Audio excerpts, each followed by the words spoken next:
So back home, as you know, the PSLE scoring system will change in 2021, and to help the current batch of primary 5 students familiarize themselves with it, the Education Ministry is releasing indicative achievement level cutoff point ranges for different school types. MOE also announced the eligibility criteria of subject-based banding. The achievement level scoring system itself is not new. In fact, this year's P5 students will receive their year-end exam results with this AL scoring. The cutoff point, though, will allow these students to see their AL scores in the context of secondary schools and whether the scores they're currently receiving will be able to get them into their desired school. The indicative achievement level cutoff point is determined by a simulation run on the 2019 PSLE data. The cutoff point is arrived at by using the results of the worst performing student admitted into a particular secondary school the previous year. Well, the raw scores for each subject are taken, converted to the new scoring system and tabulated to arrive at the new PSLE score. Taking any relevant tiebreakers into account, the score of that student makes the cutoff point for that school.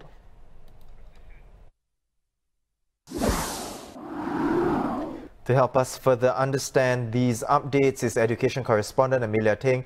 Hi Amelia. Amelia, what is the significance of these new announcements about cutoff points and eligibility criteria? Yeah, so it's all part of a larger change that MOE is trying to make. It has been releasing information about the new PSLE scoring system since 2016. So it's been a few years. They do it in phases because I think it's too much to take in all at once. So we already know how the new scoring system is supposed to work. The pupils will be given achievement levels of from 1 to 8 for every subject.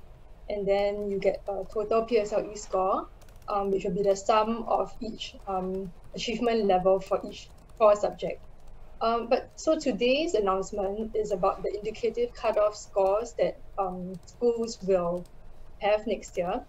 And these are meant to kind of guide pupils in their school choices and to indicate which schools are possibly within your reach and where you might like to stand. So broadly speaking, there are three types of schools: government and government aided, autonomous and independent.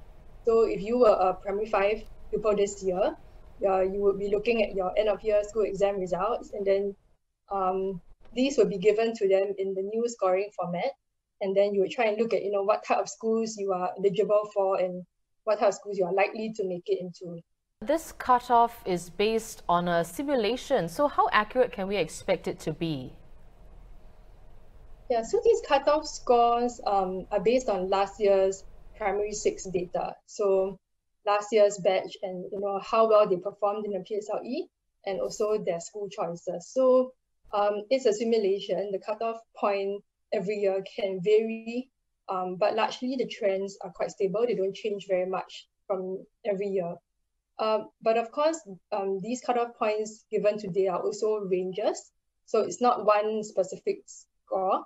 And next year, when MOE releases more information about individual schools' cutoff points, then we will likely see more differentiation in terms of the entry scores. Yeah.